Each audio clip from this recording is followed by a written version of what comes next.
pela primeira vez o Brasil condena o chefe dos golpistas e coloca na cadeia Jair Bolsonaro e militares de alta patente, né? Nós temos aí os 3 generais, um almirante, ex-ministros. Queria começar por aí, Chico, depois se você quiser complementar. Não, é uma boa largada. Né, para a gente começar, o significado da prisão de Jair Bolsonaro, general Heleno, general Braga Neto, general Paulo Sérgio, almirante Garnier.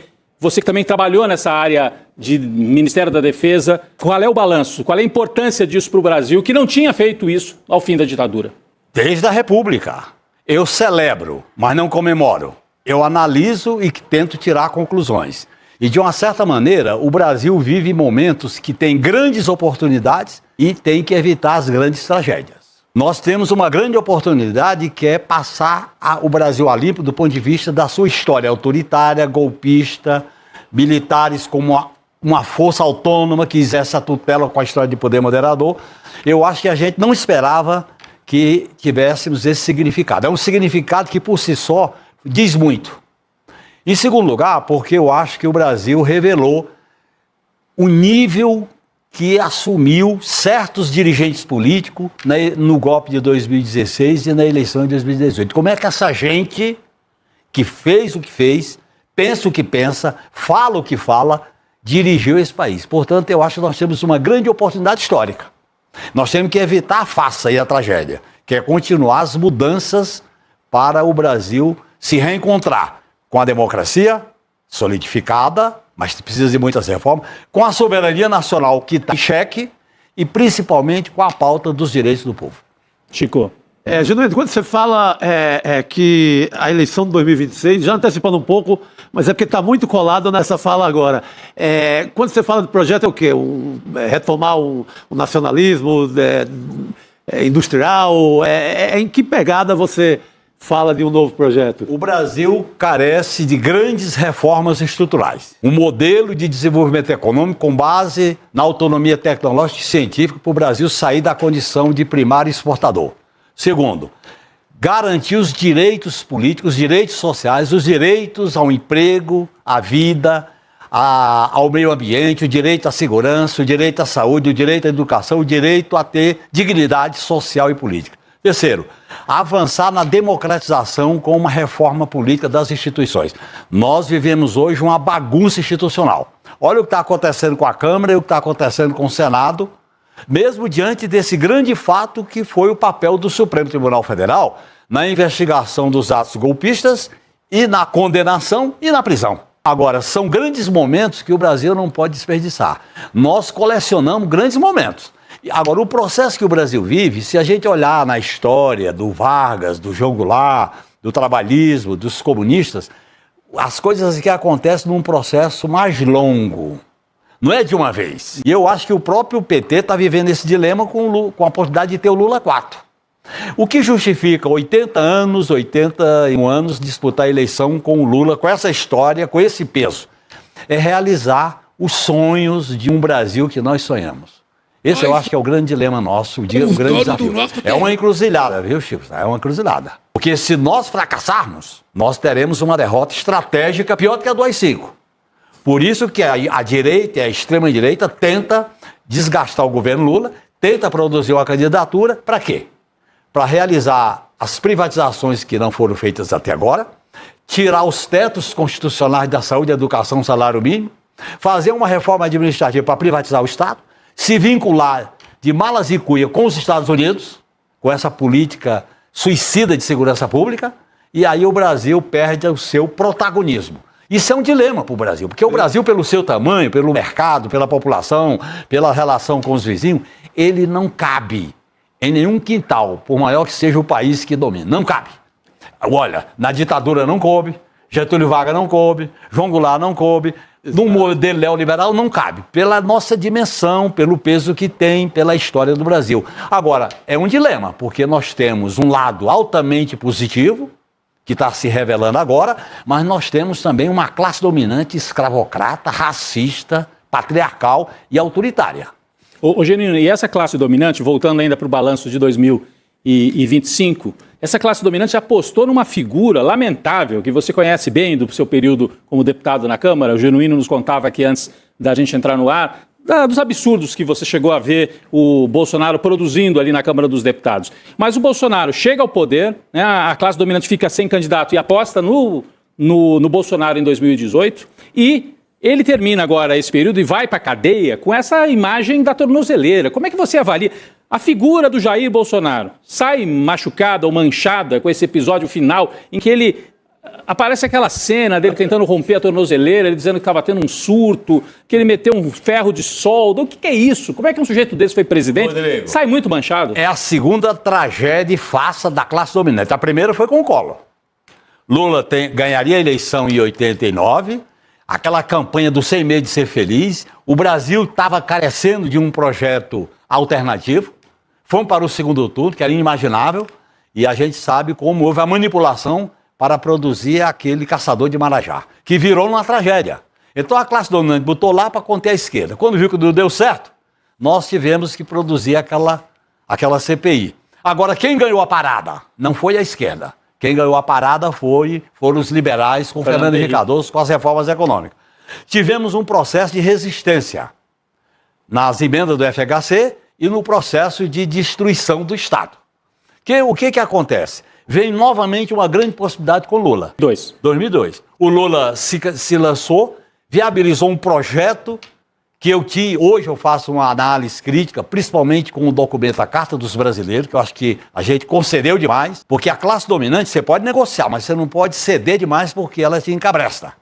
E era necessário a gente combinar diálogo e enfrentamento.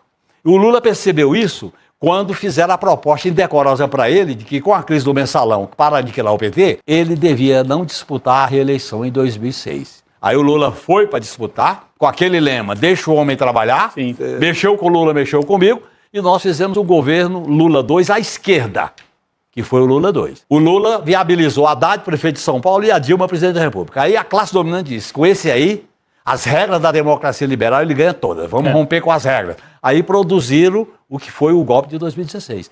O Lula, com a sua capacidade, o Lula é uma síntese daquilo que o Maquiavel fala, virtude e fortuna. A virtude e a sorte. Sempre. Saiu da cadeia, fez um movimento de conquistar reafirmar a sua dignidade, fez um movimento pela esquerda, saiu da cadeia, fez um movimento ao centro e simbolizado na aliança com o Alckmin para vice-presidente da República. Ele se elege e aí conteve a extrema-direita. Por um triz, num risco muito grande. Imagine se esse pessoal tivesse ganhado a eleição em 2026. A gente iria o pior do que o AI-5. Então, aí o Brasil entra numa situação de conter. Era contenção, era um governo de contenção. E eu acho que o 2025 é interessante, Rodrigo, por quê? Foi o ano de uma certa virada na governabilidade. Nós iniciamos o governo no diálogo, na concessão, Forças Armadas fizemos concessão, Centrão fizemos concessão, com os governadores fizemos concessão, o arcabouço fiscal é uma concessão. Aí veio o quê? Tarifaço do Trump, IOF, aumento do número de deputados, PEC da bandidagem. Aí o Lula percebeu que ele tinha que fazer um giro à esquerda, porque ele tem essa sensibilidade. E aí confronta o Centrão aí e o ele Congresso. foi pro confronto. Você tem manifestação de rua? Você tem, você tem 30 de março, 7 de setembro e 21 de setembro, em que houve uma virada da conjuntura. Nós estamos vivendo essa virada. O Lula vai terminar o seu mandato fazendo essa virada em torno da questão nacional, a questão democrática e a questão social. Por isso que a gente comemora essa vitória do Lula, por unanimidade do Congresso, com a isenção do imposto de renda e a taxação dos super ricos. Mas 2025 foi um ano de virada, então. Eu acho que foi o ano de virada. Essa virada significou a entrada do povo na cena política com essas três datas, a sinalização do Lula da negociação com o Trump sem negociar a soberania, o trabalho do Supremo Tribunal Federal, que foi brilhante, eu sempre analiso o momento específico, né? E, ao mesmo tempo, o Congresso Nacional foi além da medida. Eu acho que eles não tiveram noção do tamanho da barbaridade, foram demais. Tiraram do fundo do poço o que havia de pior. Eu não vi o baixo clero fazer isso quando eu estava lá na Constituinte, que tinha Centrão, o VNFHC. O Mota exagerou, né, Chico? Exagerou. Por exemplo, era normal, era uma rotina no Sarney, no Figueiredo, no Fernando Henrique Cardoso, no Collor. Quando um governo manda um projeto para a Câmara, quem é que vai relatar o projeto? Um deputado da base. Sim, sim. Isso é normal, é o normal, é o rotineiro. Aí o cara resolve nomear um apaniguado do Tarcísio, Derrite, está falando o do caso Derrite, das facções. para fazer da questão da segurança, depois da barbaridade da chacina do Rio, moeda de campanha eleitoral. Mas, Chico, você acha que a virada foi até um pouco antes, não é? Naquele episódio ali que o povo vai à rua para resistir à PEC da bandidagem, à derrubada da proposta do governo, né? Que eles tentaram fazer. Na PEC da bandidagem, a manifestação de rua, ela vai pela PEC da bandidagem, mas acaba juntando um bocado de coisa, né? Eu acho que acaba juntando esse festival de absurdos que estava sendo praticado no Congresso, que o Genuíno acaba de falar. A derrubada do IOF. Do IOF. O povo tem essa percepção de juntar as coisas. Por exemplo, campanha das diretas. Né? Era a ideia eleger o presidente, mas juntou a questão salarial, a questão econômica, a questão do crescimento, a questão de mudança. E olha as imagens que nós temos. São imagens realmente importantes de 2025, com Chico, Caetano, Gil, Djavan, de volta lá no Rio de Janeiro, e São Paulo e outras capitais, com muito povo na rua, né, Chico? Fazia tempo que a gente não via isso, a esquerda colocando mais gente do que a direita. 2025 acho que tem essa marca, né? Foi surpreendente, né? A esquerda reaprendeu a ir para a rua. Claro. Porque essa crise, essa política econômica que se agudiza depois de 2008, com a crise dos Estados Unidos, eles intensificam a precarização da legislação trabalhista, previdenciária, a captura das commodities, minérios, água, petróleo, tanto que o golpe tinha essa plataforma. O pré-sal, por exemplo, foi uma das bandeiras do Serra, que era um dos protagonistas do golpe. Então aí, veja bem, eles aprofundaram a crise com medidas duras. E foi uma grande derrota aquela lá. Pro Mota, pro Hugo Mota, pro Centrão? Não, naquele momento, sim. 2016. O que é o Mota, o que é essa turma que está hoje aí? É a continuidade do Eduardo Cunha, Arthur Lira, é a continuidade dessa tropa de choque que veio do purão do que há de mais conservador, medíocre e reacionário da classe dominante. Eles foram produzidos por essa classe dominante, porque os liberais que deram o golpe contra a Dilma não ganharam. Quem ganhou foi a extrema-direita. É verdade. O PSDB agitou as ruas, mas não ficou com poder. Não ficou com poder. Eles se perdem no meio do caminho, eles são engolidos, né? São engolidos, são cooptados. E quem ganhou foi exatamente a extrema-direita, que teve no Bolsonaro um porta-voz do purão. A volta dos militares, elogio dos torturadores, a celebração do Ustra, e vai na política do negacionismo com 700 mil mortes, e aí a direita liberal perdeu a vez. E a extrema-direita fascista tomou conta. E tomou conta e levou o país a um desastre. Um desastre que comprometeu as Forças Armadas, comprometeu órgãos do Estado, quase comprometeu o Supremo Tribunal Federal, com aquela disputa contra o sistema de justiça, comprometeu o Congresso Nacional, teve alguma resistência com o Rodrigo Maia, que não era capacho como é o Hugo Mota, etc., e o país foi tateando. É interessante a gente analisar esse processo.